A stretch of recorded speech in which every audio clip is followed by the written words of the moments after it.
Oke, kita lanjut ya ke bagian sosial budaya dalam kesehatan.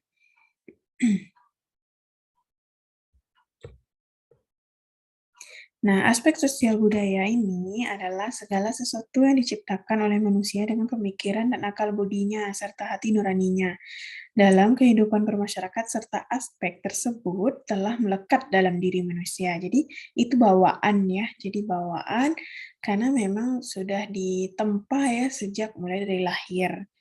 Nah, salah satu faktor yang menentukan kondisi kesehatan masyarakat itu adalah perilaku kesehatan masyarakat itu sendiri, di mana proses terbentuknya ini karena dipengaruhi oleh beberapa faktor ya.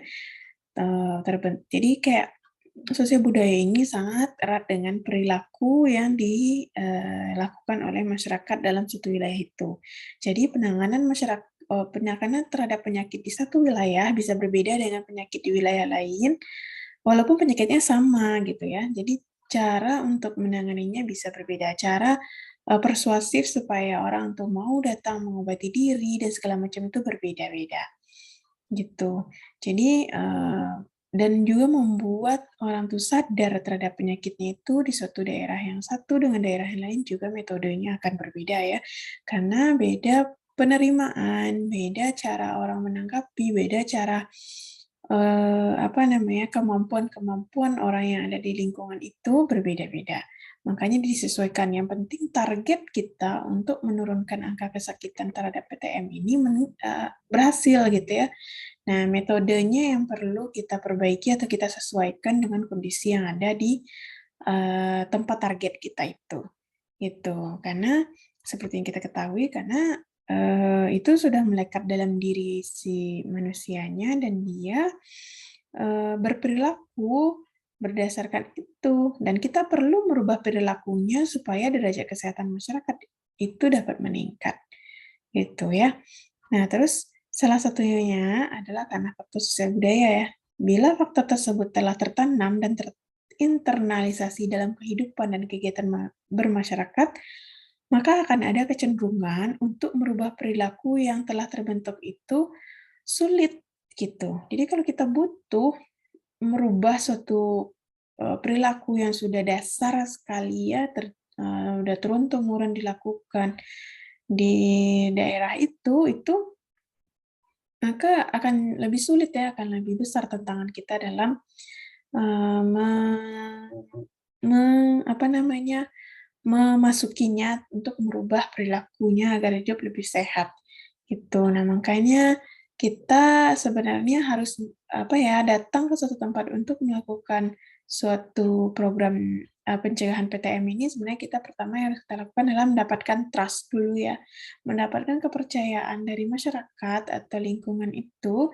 maka sedikit, step pertama setidaknya sudah terlewati dulu gitu ya. Jadi kalau dari awal mereka tuh sudah antisipasi, antipati gitu ya, dan tidak percaya dengan kehadiran kita, misalnya mereka hanya berpikir ini karena ada dananya aja nih makanya dateng, atau karena dia mau nyalek aja nih makanya dateng misalnya.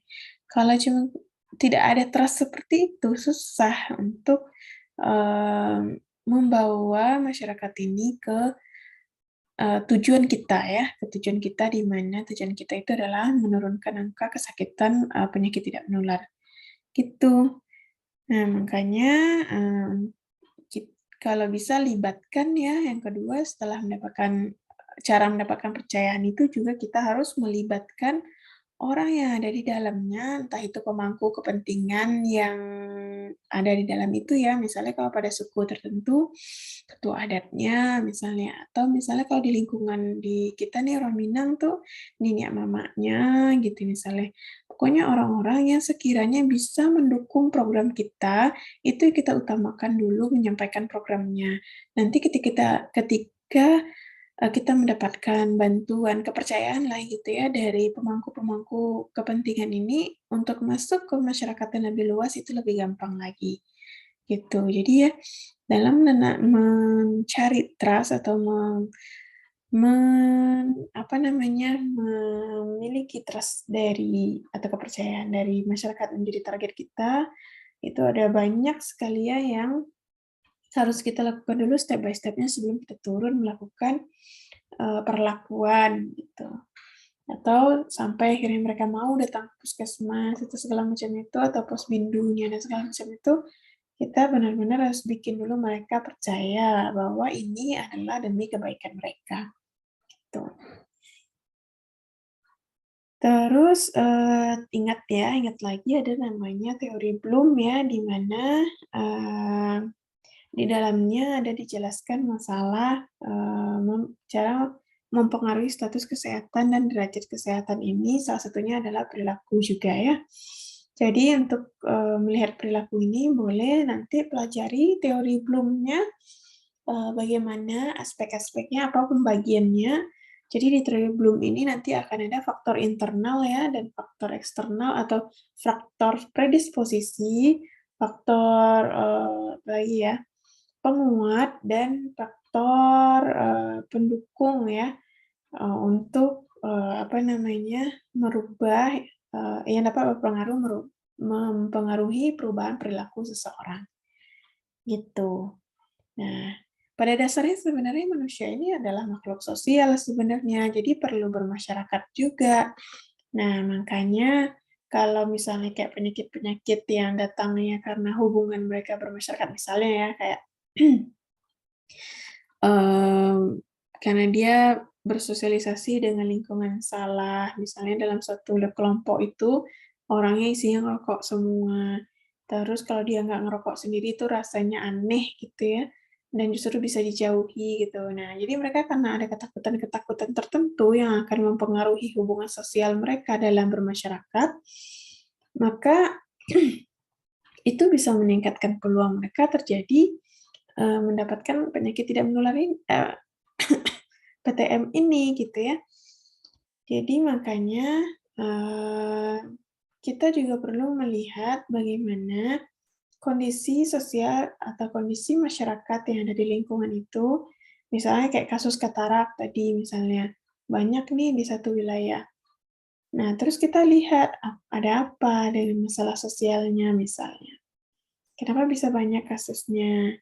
Nah, jadi seperti rokok itu juga, oh ternyata mereka malu kalau nggak ngerokok, dibilang nggak gentleman, dibilang nggak cowok gitu misalnya, makanya mereka akhirnya ngerokok. Atau misalnya mereka butuh dapat tender, jadi kalau nggak ngerokok tuh nggak bisa gabung sama orang-orang pemilik tender, misalnya. Kan bisa jadi seperti itu, banyak hal ya yang mempengaruhi seseorang melakukan tindakan-tindakan berisiko untuk kesehatannya. Eh, Salah satu ini karena takutnya kehilangan status sosialnya, karena pada dasarnya manusia itu hidup bermasyarakat, gitu. Dan manusia itu juga adalah makhluk yang berbudaya, jadi dia cenderung akan mengikuti budaya di tempat dia berada, gitu. Walaupun awalnya dia pendatang, gitu ya, tapi lama-lama dia akan ikut dalam, apa namanya, eee budaya setempat gitu. Kecuali kalau memang budaya luar itu datangnya dengan masif sekali sehingga baru mempengaruhi tradisi yang ada di dalam, wilayah setempat.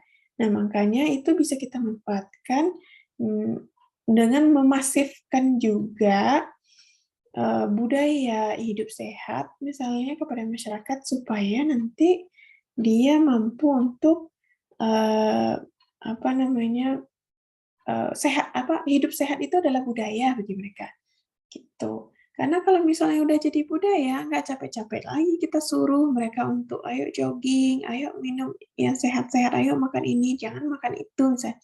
Kita nggak perlu lagi, karena ketika itu sudah menjadi budaya, mereka sudah sadar sendiri, gitu loh. Kalau melakukan itu, kalau mereka makan sesuatu yang tidak sehat itu akan berpengaruh buruk pada kesehatannya dan mereka nggak mau itu terjadi. Nah gitu, itu udah membudaya ke diri mereka.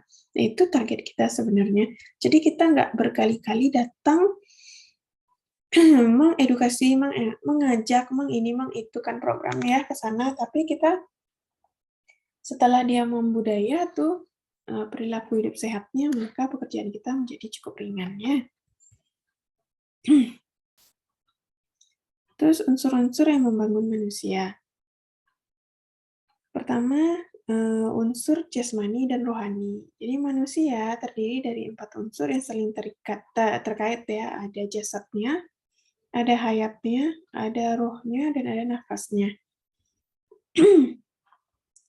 Dan juga manusia itu juga memiliki suatu kepribadian, unsur kepribadian gitu ya.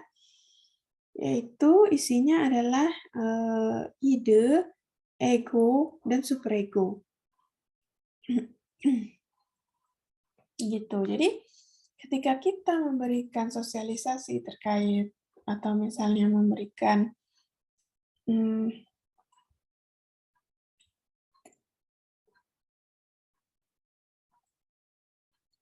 program untuk hidup hidup sehat dan terjauh dari PTM ini, kita harus lihat juga ini apa ego masyarakat di dalamnya. Bagaimana apa yang menurut mereka pantang untuk dibahas, misalnya apa menurut mereka yang sah-sah aja kalau didiskusikan, itu juga harus kita tahu ya. Kalau nggak begitu, nanti kita tidak akan mencapai targetnya, malah justru dimusuhi nanti. Gitu. Jadi kita juga perlu mempelajari ego-ego yang ada di dalam lingkungan tempat target kegiatan kita. Oh ya, dalam menentukan target kegiatan ini udah jelas ya, dari data Riskesdas juga tuh bisa. Di sana juga jelas angka-angkanya itu naik atau signifikan kasus-kasus PTM ini di daerah mana. Nanti kita bisa tentukan juga programnya di satu daerah itu mau PTM jenis apa juga jelas. Karena angkanya jelas, tiap daerah itu naik kasusnya tentang apa. Nah, jadi hakikat manusia itu adalah makhluk ciptaan Tuhan yang terdiri dari tubuh dan jiwa sebagai satu kesatuan yang utuh. Nah, makhluk ciptaan Tuhan ini adalah paling sempurna jika dibandingkan makhluk lainnya. Jadi, makanya lebih seharusnya ketika kita menyampaikan dengan cara yang benar, apalagi memanfaatkan pola pikir gitu ya, sehingga mereka bisa memanfaatkan pola pikirnya, berpikir bahwa ini penting,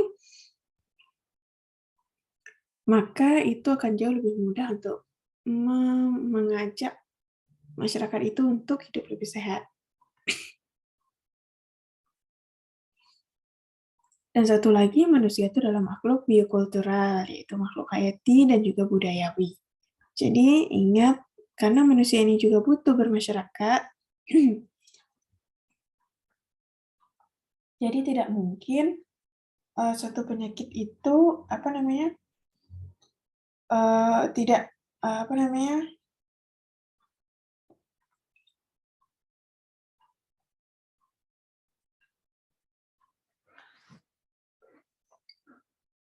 jadi suatu penyakit itu bisa parah atau tidak parah tergantung dari bisa disebabkan karena juga hubungan dia dalam bermasyarakat, gitu.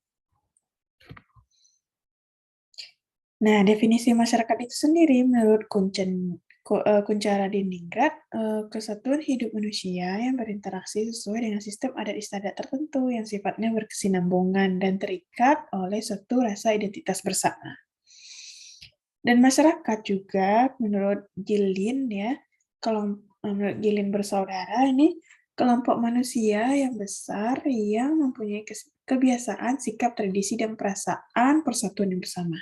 Nah ini, jadi berdasarkan dasar inilah, makanya kayak misalnya kalau pergi misalnya acara adat tertentu, kalau nggak makan itu, nah dia nggak ini belum dibilang belum bisa dihargai di masyarakatnya atau belum bisa diterima misalnya atau tidak bisa atau malah jadi sumbang gitu ya bagi masyarakat yang lain yang melihatnya. Nah, makanya mereka daripada mempengaruhi interaksi sosial mereka, ya akhirnya mereka melakukan kebiasaan hidup yang salah gitu. Nah, makanya dari sini saja udah jelas sekali apa yang kira-kira bisa kita lakukan. Kita lihat di suatu daerah misalnya apa penyakitnya, terus kita pelajari bagaimana budaya di sana. Itu akan jauh lebih gampang untuk kita datang menerapkan programnya. Terus unsur masyarakat itu juga ada yang kesatuan sosial dan juga ada yang peranata sosial. Kesatuan sosial ini bentuk dan susunan kesatuan-kesatuan individu yang berinteraksi dalam kehidupan masyarakat. Misalnya kayak kerumunan atau golongan-golongan tertentu atau kelompok-kelompok gitu. Kalau peranata dia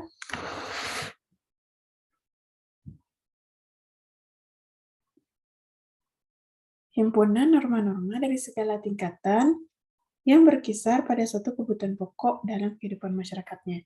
Jadi orang tuh berkumpul atau kumpulan norma-norma yang ada itu apa namanya yang menyusun gitu ya di Pranata ini ada norma-norma, ada ketentuan-ketentuan baik itu tertulis maupun tidak tertulis gitu ya, yang berkisar tentang kebutuhan-kebutuhan pokok atau pola kehidupan pokok dalam satu kehidupan masyarakat itu. Jadi misalnya kayak adat istiadat walaupun tidak tertulis, tapi orang-orang tahu ya, orang sana, orang-orang daerah itu tahu kalau ini melanggar adat, kalau itu salah, kalau ini benar menurut adat.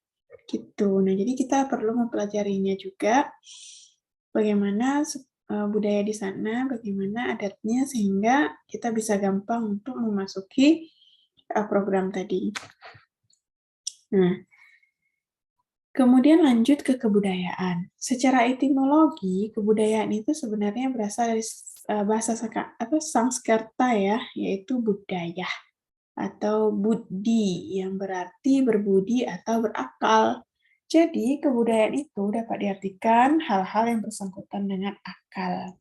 Jadi, ketika kita memberikan sosialisasi atau apa tuh, coba masuk ke akal pikiran mereka. Misalnya kayak masyarakat yang kita hadapi itu masyarakat golongan apa sih? Misalnya rata-rata misalnya masyarakat pekerja yang bekerja di suatu tempat ya rata-rata tuh mereka tamatannya SMP, SMA, paling tinggi misalnya. Jangan kita memberikan sosialisasi atau edukasinya atau untuk pencegahan program penyakit ini dengan bahasa-bahasa yang terlalu ilmiah gitu ya, bahasa-bahasa medis, bahasa-bahasa orang ini. Coba seawam mungkin sesuai dengan akal dan budi yang ada di sana gitu loh. Jadi jangan dengan apa namanya, penyampaian istilah-istilah berat lagi gitu atau singkatan-singkatan yang nggak pernah mereka dengar gitu, yang mana bisa sampai program kita kepada mereka gitu ya. Nah, jadi kita harus memperhatikan, apa namanya, peserta kita atau calon orang yang akan kita, apa namanya, ini kan, program PTM-nya misalnya, itu orang-orang yang dengan level apa gitu, dari usia usia yang berapa, memberi edukasi kepada edukasi anak remaja dengan orang lansia, itu jauh beda sekali caranya ya. Jadi sesuaikanlah dengan responden kita atau, orang yang menjadi target kita, gitu ya. Terus kalau menurut, Zoetmulder, kebudayaan itu adalah kodrat manusia dengan akal budinya dan merupakan titik tolak dari kebudayaan. Jadi semakin majunya akal pikiran seseorang biasanya akan merubah kebudayaan juga di setempat itu, gitu. Jadi misalnya kayak ini nih, semakin banyak masyarakatnya yang menggunakan yang maju ya, mampu membeli HP Android dan juga mampu menggunakannya gitu ya, maka kebudayaan yang dulunya lebih banyak bertemu secara tatap muka, bertemu kongko-kongko sore hari di depan rumah sih gitu ya, itu berubah gitu loh dengan cara, menggunakan sosial media, gitu. Nah, jadi kita pun ketika promote-nya atau program preventif kita tuh, kita juga manfaatkanlah apa yang sedang berkembang di budaya masyarakat setempat, gitu. Sedangkan menurut Surjanto Wardoyo ya, dalam memaknai kebudayaan, perlu, ditegaskan bahwa kebudayaan itu adalah identitas ya. Jadi jangan sampai ketika kita memberikan program, nanti jangan sampai merusak identitas. Jadi kita tujuannya mereka tuh berubah perilaku mereka menjadi perilaku hidup sehat. Tapi sebisa mungkin yang memiliki risiko berbahaya terhadap tubuhnya itu yang dihilangkan atau dirubah gitu ya. Tapi bukan identitas aslinya, misalnya kayak di Sumatera Barat nih, khasnya rendang. Rendang udah jelas ya risikonya tinggi ya, terutama untuk stroke dan juga penyakit jantung koroner. Tapi kita mau bilang orang stop makan rendang itu juga susah. Jadi kita mungkin perlu perlahan membuat program berapa sih konsumsi rendang yang diizinkan, misalnya bahan apa sih misalnya yang untuk rendang sehingga less kolesterol misalnya. Atau misalnya lagi eh, apa namanya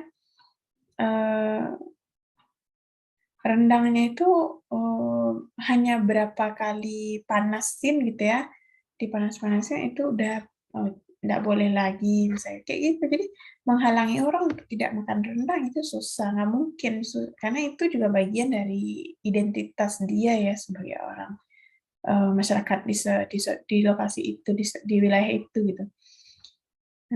Nah sekarang kita mau merubahnya dengan semena ya susah ya, karena, apa namanya, kita bisanya perlahan-lahan gitu. Karena itu menyangkut adat istiadat di suatu tempat atau identitas di suatu tempat. Jadi kebudayaan adalah keseluruhan warisan yang dilanjutkan dari generasi ke generasi, begitu seterusnya gitu ya. Makanya kebanyakan dari budaya ini tidak tertulis tapi diajarkan setiap waktu ya, sejak lahir dari orang tua ke anak, nanti anak jadi orang tua juga melanjutkan ke anak gitu. Nah, unsur-unsur kebudayaan itu sebenarnya eh, apa namanya secara garis besarnya ada 3, yaitu cipta, rasa, dan karsa. Kayaknya udah sering ya dengar ya. Cipta itu adalah kemampuan akal pikiran yang menghasilkan ilmu pengetahuan. Jadi kita berpikir untuk memberikan satu yang baru terhadap masalah pengetahuan atau menyelesaikan sesuatu yang menjadi masalah sehingga itu menjadi ilmu pengetahuan juga. Sedangkan rasa adalah kemampuan indera yang mendorong manusia untuk mengembangkan rasa keindahan yang melahirkan karya-karya seni yang agung.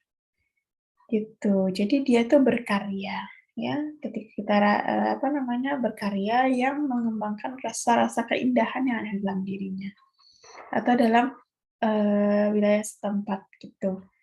Jadi kayak misalnya bikin rumah gadang gitu misalnya ya. Nah, terus karsa juga adalah kehendak manusia terhadap adanya kesempurnaan hidup, kemuliaan, dan kebahagiaan. Gitu. Jadi, misalnya,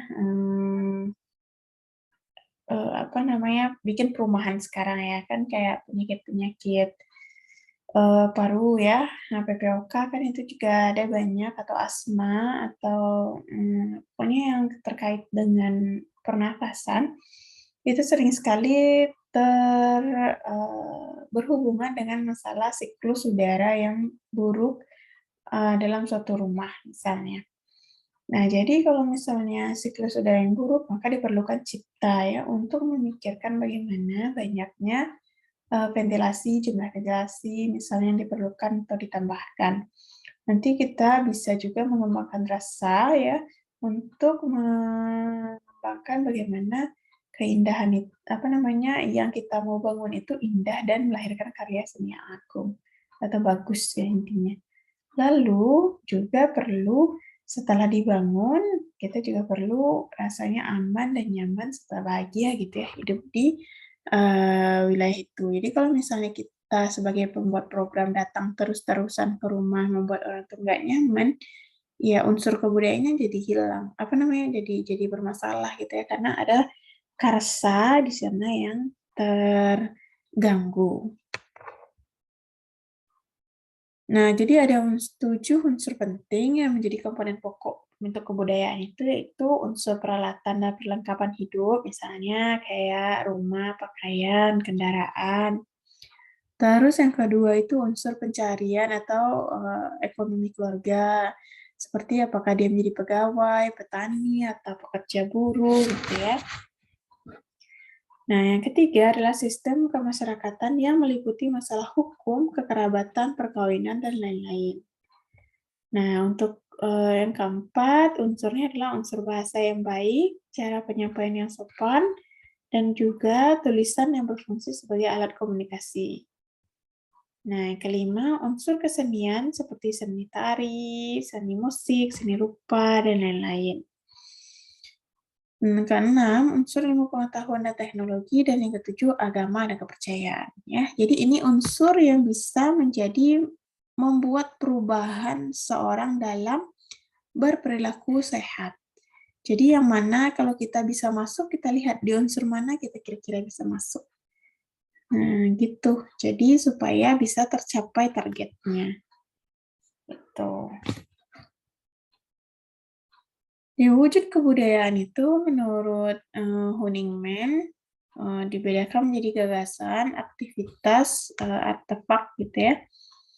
Di gagasan, kebudayaan yang berbentuk kumpulan ide-ide dan gagasan, nilai-nilai, norma, peraturan itu sebagiannya adalah sebagiannya itu biasanya sifatnya itu abstrak, tidak dapat diraba dan tidak dapat disentuh ya. Jadi kebanyakan masih dalam bentuk belum bentuk dituangkan dalam kertas gitu.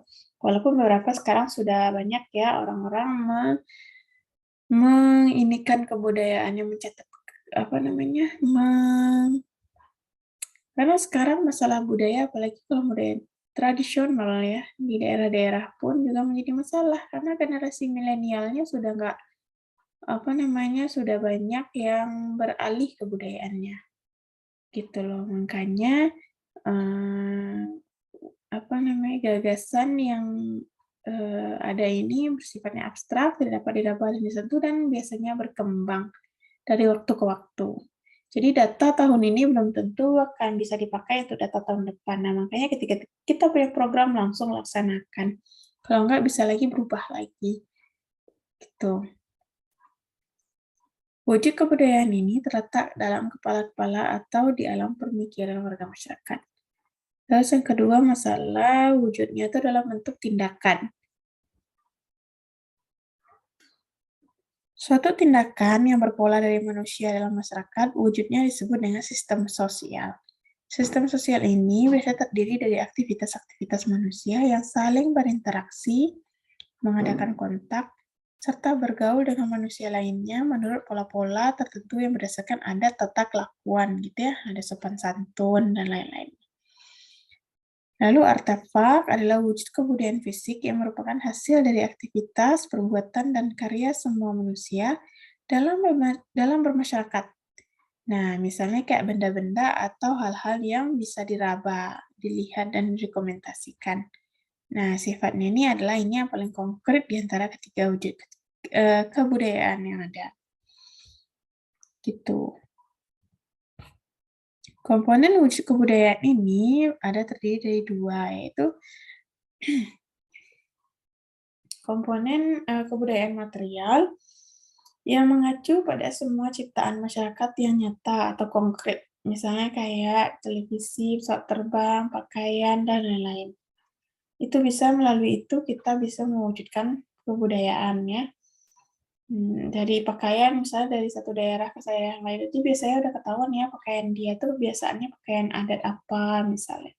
Atau pakaian tipe-tipe jenis apa. Nah, itu biasanya bisa ditebak dia dari mana. Nah, makanya kebudayaan material itu bisa menjadi dasar juga kepada kita untuk memasuki masyarakatnya, memberikan materi sosial budayanya.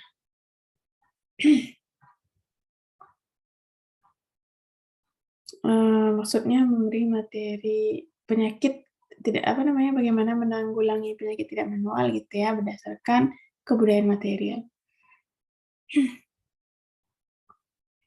Lalu yang kedua, kebudayaan non-material adalah ciptaan-ciptaan abstrak yang diwariskan dari generasi ke generasi. Misalnya cerita, dongeng, lagu, tarian tradisional gitu ya. Nah, perubahan sosial dan perubahan kebudayaan ini adalah kalau misalnya perubahan sosial adalah segala perubahan pada lembaga-lembaga kemasyarakatan dalam suatu masyarakat yang mempengaruhi sistem sosialnya. Dan dalam perubahan sosial terjadi perubahan struktur sosial dan pola-pola hubungan sosial, antara lain seperti sistem politik. Ini lebih luas lagi. Sistem politik, kekuasaan, persebaran penduduk, sistem status, hubungan-hubungan dalam keluarga. Tuh. Lalu perubahan sosial dan perubahan kebudayaan.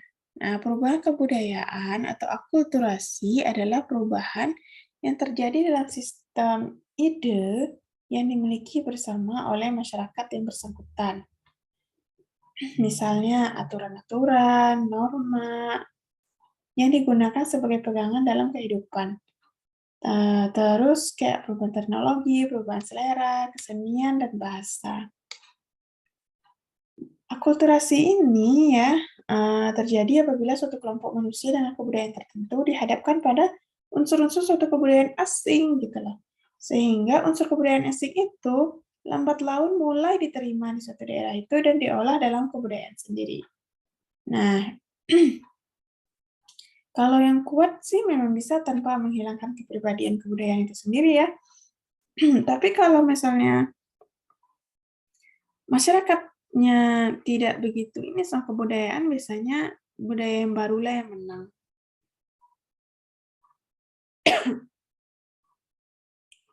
Begitu. Maka kita perlu mempelajari ya. Walaupun kita datanya dari 2018, tapi tetap dilihat apakah program yang akan kita laksanakan itu benar-benar sinkron atau tidak dengan wilayah yang akan menjadi cakupan kegiatan kita. Lalu beberapa unsur yang menyangkut proses akulturasi ini adalah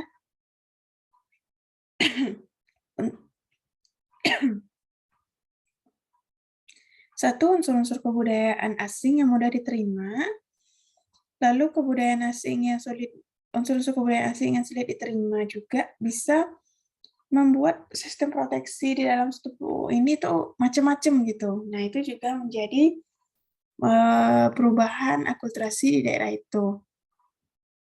Jadi demi nggak masuknya kebudayaan asing, mereka menerapkan berbagai macam budaya yang baru gitu loh. Nah, makanya kalau misalnya kita nih sebagai mau memberikan program PTM tadi, berilah unsur-unsur kebudayaan yang sekiranya mudah diterima. Kalau sulit diterima, bisa saja nanti programnya malah makin sulit ke depannya untuk dilanjutkan lagi. Karena mereka membangun suatu sistem yang nantinya untuk menolak budaya yang baru itu. Gitu. Lalu individu-individu mana yang cepat menerima unsur-unsur yang baru? Ketegangan-ketegangan yang timbul akibat akulturasi tersebut. Unsur-unsur kebudayaan yang sulit diterima itu biasanya adalah unsur yang menyangkut sistem kepercayaan.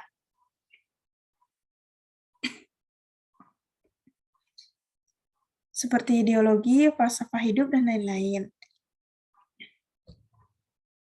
Terus unsur-unsur yang dipelajari pada tahap pertama proses sosialisasi, misalnya makanan pokok suatu masyarakat, misalnya kayak tadi saya bilang masalah rendang tadi. Nasi sebagai makanan pokok sebagian besar masyarakat Indonesia, misalnya contohnya, yang suka tuh untuk diubah dengan makanan pokok kebudayaan bangsa lain.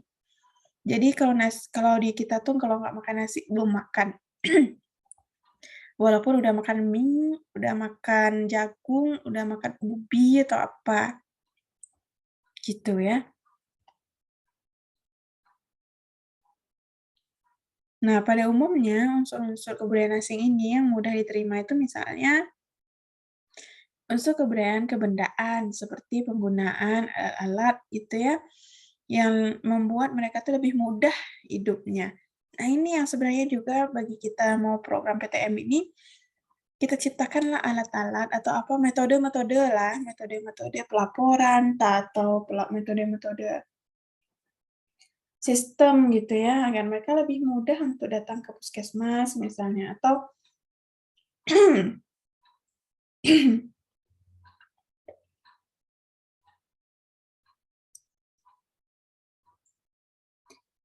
Jadi kita jadi kita lebih fokus kepada unsur-unsur, yang membuat kebudayaan atau hal baru itu mudah diterima bagi masyarakat ya. Nah, terus yang kedua misalnya kayak penggunaan alat-alat yang terbukti yang membawa manfaat besar. Jadi kita harus mampu meyakinkan masyarakat kita bahwa program yang kita jalankan ini adalah program yang akan mereka ikuti itu adalah program yang bermanfaat besar untuk mereka. Lalu unsur-unsur yang mudah disesuaikan dengan keadaan masyarakat.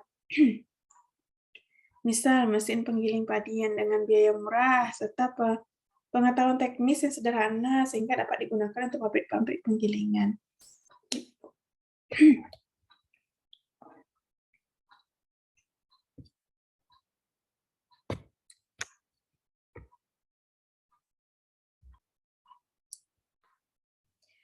Oke, nah terus selanjutnya adalah misalnya terhadap kaitan manusia dan kebudayaan ini, manusia dan kebudayaan itu dinilai dengan dui tunggal. Maksudnya, walaupun keduanya berbeda, tapi keduanya merupakan satu kesatuan. Nah, jadi makanya jangan kalau mau bikin program PTM itu kita pisahkan. Kita hanya fokus pada program kita saja, pada maksudnya gimana sehat sehat sehat sehat saja, tapi kita abai dengan budaya dan tradisi mereka sehari-hari, kebiasaan mereka gitu. Jadi merubah satu budaya itu butuh suatu perjuangan gitu ya, pelan-pelan, step by step gitu. Atau kecuali kalau misalnya kita punya suatu metode yang dramatis ya, itu biasanya cepat. Tapi seperti yang dibilang tadi, kalau itu bermanfaat besar atau teknologi yang canggih, misalnya mungkin itu cepat merubah pandangan atau budaya seseorang. Tapi kita tetap tidak bisa gitu loh meninggalkan budaya yang sudah melekat tadi itu. Nah, itu makanya walaupun keduanya ini berbeda ya, tapi tetap harus diperhatikan dan karena ini merupakan satu kesatuan. Nah, manusia menciptakan kebudayaan dan setelah kebudayaan itu tercipta, maka kebudayaan itulah yang mengatur hidup manusia itu agar sesuai dengannya secara turun-menurun. Gitu. Sama kayak kita bikin peraturan, nanti kita bikin peraturan dan semua orang yang ada di wilayah itu terikat dengan peraturan itu. Gitu. Nah, makanya ketika kita membuat program itu sudah berbudaya tadi ya, maka lama-lama orang akan merasa terikat dengan pola hidup sehat itu gitu loh. Jadi mereka akan melaksanakannya atas keinginannya sendiri. Gitu. Nah, terus bahwa manusia tidak dapat dilepaskan dari kebudayaan karena kebudayaan itu merupakan perwujudan dari manusia itu sendiri.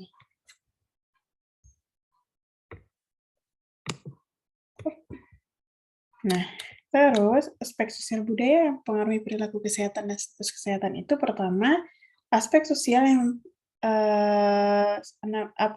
self konsep terhadap perilaku sehat, terus pengaruh image kelompok itu terhadap perilaku sehat. Nah, terus pengaruh identifikasi individu kepada kelompok sosialnya terhadap perilaku sehat itu. Tuh ya. Nih, aspek yang berpengaruh, aspek sosial. Kemudian dari aspek budayanya yang mempengaruhi status dan perilaku kesehatan itu adalah tradisinya bagaimana. Misalnya kayak jantung koroner itu kenapa bisa semakin tinggi itu kasusnya, bagaimana sih tradisi yang ada? Gitu. Terus sikap fatalistis, sikap etnosentris, sikap perasaan bangga pada statusnya, misalnya kayak tadi tuh orang rokok karena dia merasa bangga sebagai cowok gitu.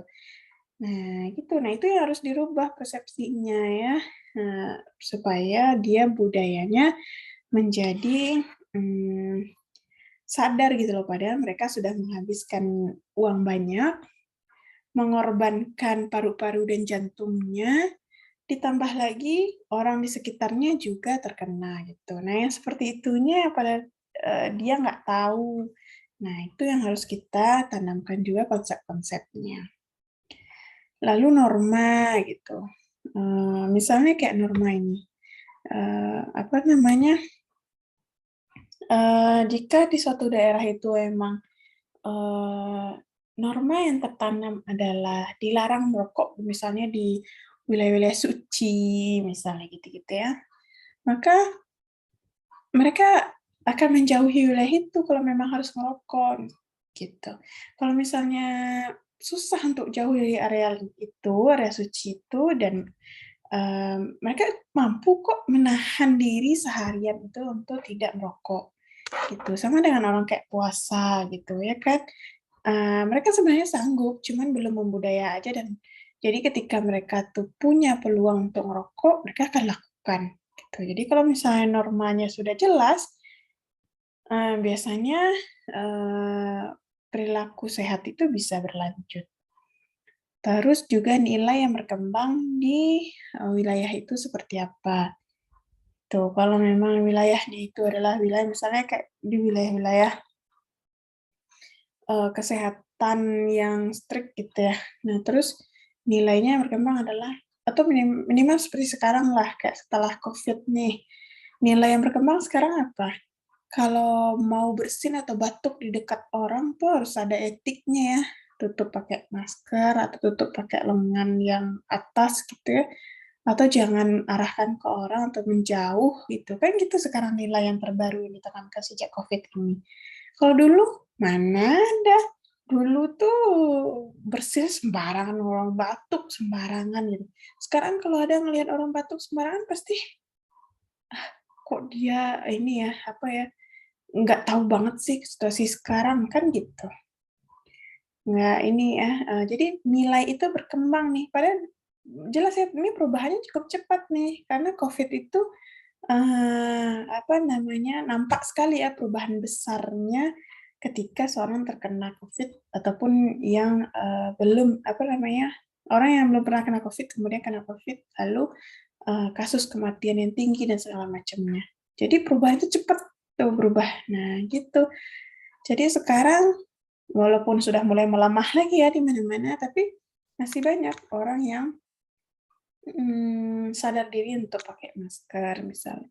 Atau minimal ya itu, dia nggak mau berdekatan dengan orang yang misalnya batuk-batuk atau bersin, gitu.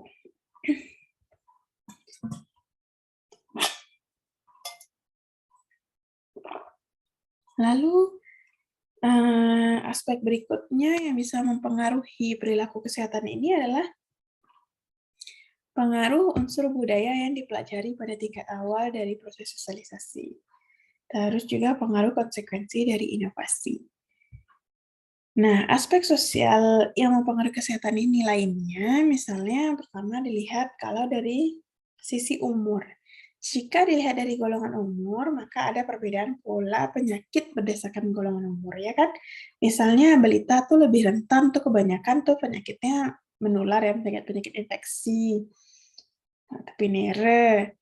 Nah, sedangkan golongan usia lebih, lanjut gitu ya, atau usila atau lansia gitu ya, itu biasanya lebih banyak penyakitnya, udah masuk ke penyakit-penyakit kronis, seperti hipertensi, jantung koroner, kanker, dan lain-lain itu.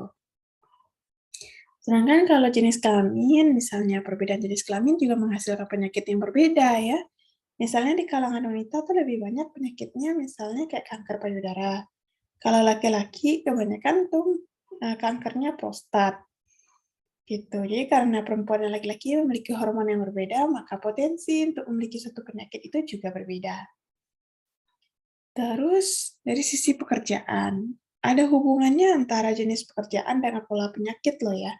Misalnya, buruh yang bekerja di industri, maka akan berbeda, status kesehatannya atau jenis penyakit yang didapatkan dengan buruh yang bekerja di pabrik kimia atau industri-industri yang, kayu, apa namanya, furniture gitu ya, atau lainnya, atau jenis-jenis bidang lainnya gitu, tekstil atau apa. Nah, maka pekerja ini juga lebih rentan terganggu kesehatannya, terlebih jika mengenai organ, yang ini ya, organ dalam ya, organ pernapasan, jantung, ginjal gitu misalnya. Karena setiap industri memiliki SOP-nya masing-masing. Lalu, keadaan sosial ekonomi juga berpengaruh pada pola penyakit. Misalnya, penderita obesitas itu lebih banyak ditemukan pada golongan masyarakat yang berstatus ekonomi tinggi. Maruk ya. Jadi orang ekonomi tinggi itu kebanyakan maruk. Coba kalau misalnya dia sering berbagi. Nah, jadi dia nggak perlu menghabiskan seluruhnya untuk dirinya sendiri. Nah, sebaliknya, malnutrisi itu juga banyaknya ditemukan di kalangan masyarakat yang status ekonominya rendah. Nah, dari sini dapat kita simpulkan bahwa ekonomi juga menjadi salah satu ya faktor suatu keluarga berdampak jenis penyakit apa. Nah, kemudian dari faktor sosial.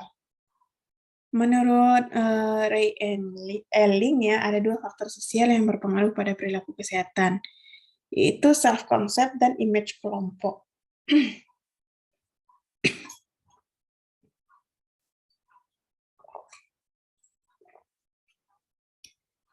Nah, mohon maaf ya, ini agak seret tenggorokannya. Saya lagi kurang sehat juga. Nah, jadi self-concept itu ditentukan oleh tingkatan kepuasan atau ketidakpuasan yang kita rasakan terhadap diri kita sendiri, terutama bagaimana jika kita tuh ingin memperlihatkan diri kita kepada orang lain. Gitu. Jadi kita merasa kurang puas nih terhadap yang ada di diri kita. Jadi, apabila orang lain melihat kita tuh secara positif dan menerima apa yang kita lakukan, maka kita bisa meneruskan perilakunya. Begitupun sebaliknya. Jadi kalaupun misalnya perilaku kita adalah perilaku sehat, misalnya kita di suatu tempat ya, di suatu tempat itu tuh kalau misalnya pakai masker tuh dipandang misal ya, dipandang dipandang aneh atau menjadi tidak dihargai misalnya gara-gara, ini atau misalnya ginilah, yang agak ini tuh misalnya orang yang apa namanya, vegetarian. Vegetarian hidup di tengah orang yang makannya omnivora gitu ya. Jadi dia ketika bergabung dia memilih makanan yang berbeda, susah dicari dan segala macamnya. Ketika dia bergabung dengan suatu kelompok yang tidak menyetujui pola hidup seperti itu, dan bagi kelompoknya orang seperti itu akan menyulitkan dalam kelompok itu, maka orang itu akan tersisih dengan sendirinya, atau orang itu akan berubah pola kebiasaannya dari yang vegetarian menjadi omnivora juga, gitu. Nah, beda lagi kalau misalnya dia bergabung memang dengan komunitasnya, maka dia akan jauh lebih gampang untuk meneruskan kebiasaan hidup vegetariannya, gitu ya. Jadi makanya self concept juga mempengaruhi seseorang dalam berperilaku sehat. Yang kedua itu image dalam kelompok itu. Misalnya image seorang individu itu akan sangat dipengaruhi oleh image dalam kelompoknya bagaimana. Misalnya kayak anak seorang dokter akan terpapar oleh organisasi kedokteran dan orang-orang dengan pendidikan-pendidikan tinggi seleveran kedokteran, sedangkan bagi anak yang misalnya buruh atau petani itu biasanya beda lagi lingkungannya. Dia lebih banyak terpapar dengan lingkungan-lingkungan yang juga membahas tentang pertanian gitu misalnya ya. Maka bukan lingkungan medis yang banyak akan dia bahas tentunya, ya kan. Maka besar kemungkinan, dia juga akan bercita-cita sesuai dengan yang ada di lingkungan itu. Nah, gitu. Jadi sama dengan, kasus PTM ini misalnya. Kalau misalnya image di tempat itu kurus adalah cantik gitu misalnya ya, maka semua orang akan berbondong-bondong gitu ya, menggunakan atau mengkonsumsi makanan pelangsing, atau nggak makan-makan, pokoknya kurus, mau kayak apapun dietnya gitu ya. Kayak gitu, beda dengan kelompok yang, mau cantik mau enggak, mau apa ya terserah gitu ya, nggak ada masalah gitu, nggak ada tuntutan seperti itu. Maka dia juga nggak ada kewajiban untuk meminum pelangsing atau, metode-metode yang dengan orang yang hidupnya pengen kurus tadi, gitu loh. Nah, makanya image suatu kelompok mempengaruhi jenis penyakit apa yang dia terima.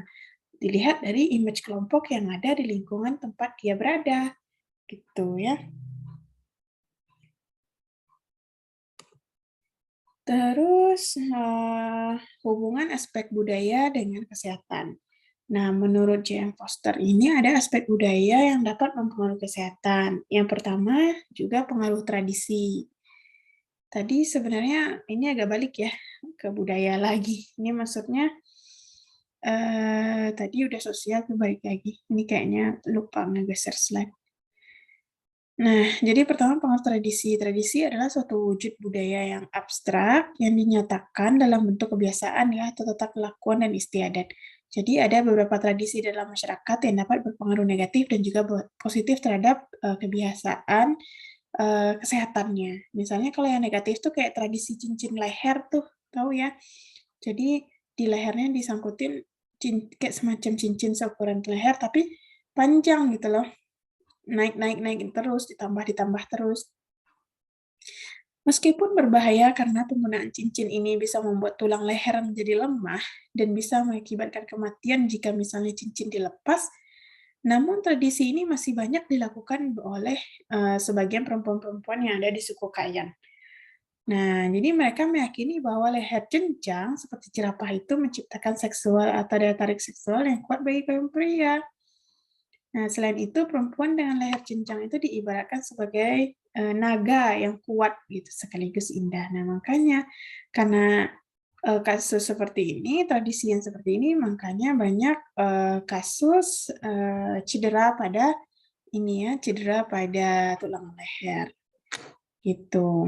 Dibandingkan daerah-daerah yang nggak ada tradisi ini lebih kecil kasus cedera lehernya. Nah, terus contoh lainnya itu misalnya tradisi nyirih, ngunyah sirih ya. Nah, di sini positif, di mana akhirnya gigi yang sering dikunyahkan sirih itu sehat dan kuat. Gitu. Makanya di sana angka kesakitan akibat gigi dan saraf-sarafnya, karena saraf gigi ini bisa mempengaruhi sampai ke kepala ya, ke ke sistem saraf pusat juga gitu. Jadi kasusnya sedikit tentang itu. Gitu. Terus misalnya lagi sikap fatalistis. Sikap fatalistis yang juga mempengaruhi kesehatan misalnya kayak beberapa anggota masyarakat di kalangan suatu kelompok tuh fanatik ya terhadap sakit atau bilangnya itu sakit atau mati itu karena takdir. Jadi mereka tuh kurang berusaha untuk mencari pertolongan pengobatan jika anaknya sakit. Jadi dibiarkan aja. Jadi ada orang-orang yang seperti ini, jadi mereka terlalu fatalistis, dibiarkan aja nanti sembuh sendiri. Nah, ada yang seperti itu. Makanya misalnya kayak kalau misalnya di daerah-daerah masyarakat dengan sikap fatalistis ini banyak deh penyakit PTM-nya, misalnya kita perlu merubah memberi penerapan ini dulu ya terhadap apa namanya, brainstorming lah dulu gitu. Mungkin di sana daerahnya kuat dengan agama, bisa kita larikan, materinya atau, ininya dengan masalah agama, gitu. Atau misalnya ada konsep-konsep hidup apa yang banyak diterima, yang dirasakan, nah kita bisa menggunakan konsep itu untuk memasuki mereka, memberikan, pengetahuan masalah, cara berperilaku sehat, tuh.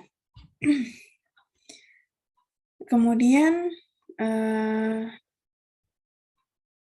pengaruh nilai. Nilai yang berlaku dalam masyarakat berpengaruh terhadap perilaku kesehatan seorang. Misalnya, kayak masyarakat yang memandang lebih bergengsi makan beras putih daripada beras merah. Nah, jadi padahal mereka belum tahu bahwa di vitamin B1 itu justru lebih tinggi pada beras merah dibanding beras putih gitu. Makanya nanti diabetes dan segala macamnya itu banyak yang kasusnya di daerah yang tinggi konsumsi beras putihnya. Gitu. Itu ya salah satu yang mempengaruhi penyakit diabetes. Kemudian sikap etnosentris. Di sini sikap yang memandang kebudayaannya sendiri adalah yang paling baik dibandingkan kebudayaan pihak lain. Maka misalnya kayak ada orang yang hidup menggunakan MSG pada makanan itu adalah paling benar. Yang penting enak gitu kan, makanan dia tuh enak, bisa dimakan. Jadi dia gunain lah MSG atau produk-produk bumbu-bumbu lain, apa namanya, bumbu-bumbu chemical ya, bumbu-bumbu yang ada chemical-nya kayak rasa-rasaan itu loh, Kak, rasa barbeque lah, rasa jagung lah, rasa apalah gitu. Itu tuh sebenarnya nggak ada loh rasa apa, si jagungnya atau si dagingnya dalam bubuk-bubuk itu. Itu chemical, murni chemical. Apa namanya, campuran bahan-bahan kimia gitu lah. Jadi dulu ini sedikit pengalaman juga ya. Dulu saya punya teman, dia kerja di suatu pabrik yang menghasilkan yang menghasilkan bubuk-bubuk itu, bubuk-bubuk rasa-rasa itu, rasa jagung, rasa keju, rasa barbeque, rasa apalagi itu banyak ya. Itu dia menyatakan dengan apa namanya, mengatakan sendiri ya kalau memang nggak ada rasa misalnya barbeque-nya itu dalam bubuknya itu dagingnya lah gitu, misalnya nggak ada daging dalam komposisinya. Keju, rasa keju itu juga nggak ada kejunya, tapi bubuk-bubuk itu dibikin, ada campuran-campuran jenis kimia tertentu gitu, sehingga terbentuklah rasa yang diinginkan gitu. Tapi itu murni semacam kandungan chemical gitu, entah itu apa namanya, kandungan apa, reaksi-reaksi kimia tertentu gitu loh yang menghasilkan rasa tertentu, gitu. Gitu ya, jadi, ketika dia merasa memberi makanannya seperti itu adalah yang terbaik, padahal dia belum tahu ya kurangnya apa, risikonya bagaimana gitu, itu juga bisa menjadi, apa namanya, memperberat kasus PTM yang sudah menjadi kader gitu ya di dalam dirinya, gitu. Terutama tuh kanker ya, lesi-lesi kanker yang kemarin kita bahas tuh, kanker tuh intinya dikasih makan aja, karena dalam diri setiap orang tuh sudah ada ya bibit-bibit kanker, tinggal dikasih makan kayak apa aja si sel kankernya ini, sehingga dia nantinya berkembang atau tidak berkembang, gitu. Kemudian yang kelima, pengaruh perasaan bangga pada statusnya. Misalnya, dalam upaya perbaikan gizi di suatu daerah pedesaan, menolak untuk makan daun singkong. Walaupun mereka tahu kandungan itu vitaminnya tinggi, namun setelah diselidiki ternyata singkong ini mereka beranggapan kalau daun singkong itu hanya pantas untuk makanan kambing. Nah, makanya mereka menolak status mereka tidak mau disamakan dengan kambing. Gitu. Terus ada lagi pengaruh norma. Misalnya upaya untuk menurunkan angka kematian ibu dan bayi banyak mengalami hambatan karena ada norma yang melarang hubungan antara dokter memberikan pelayanan kepada ibu hamil sebagai pengguna pelayanan. Gitu. Jadi makanya banyak yang nggak mau periksa ke dokter gitu. Padahal sebenarnya bisa memilih ya, pilih ke dokter yang perempuan misalnya. Gitu. Terus yang terakhir tuh karena pengaruh konsekuensi dari inovasi terhadap perilaku kesehatan. Nah, apabila seorang petugas kesehatan ingin melakukan perubahan perilaku kesehatan masyarakatnya, maka yang harus dipikirkan adalah konsekuensi apa yang akan terjadi jika melakukan perubahan, dan juga menganalisis faktor-faktor yang terlibat atau berpengaruh pada perubahan dan berusaha untuk memprediksi tentang apa yang akan terjadi jika perubahan itu terjadi. Gitu. Gitu ya. Nah, untuk kebijakan dan strategi nanti kita lanjut di video berikutnya.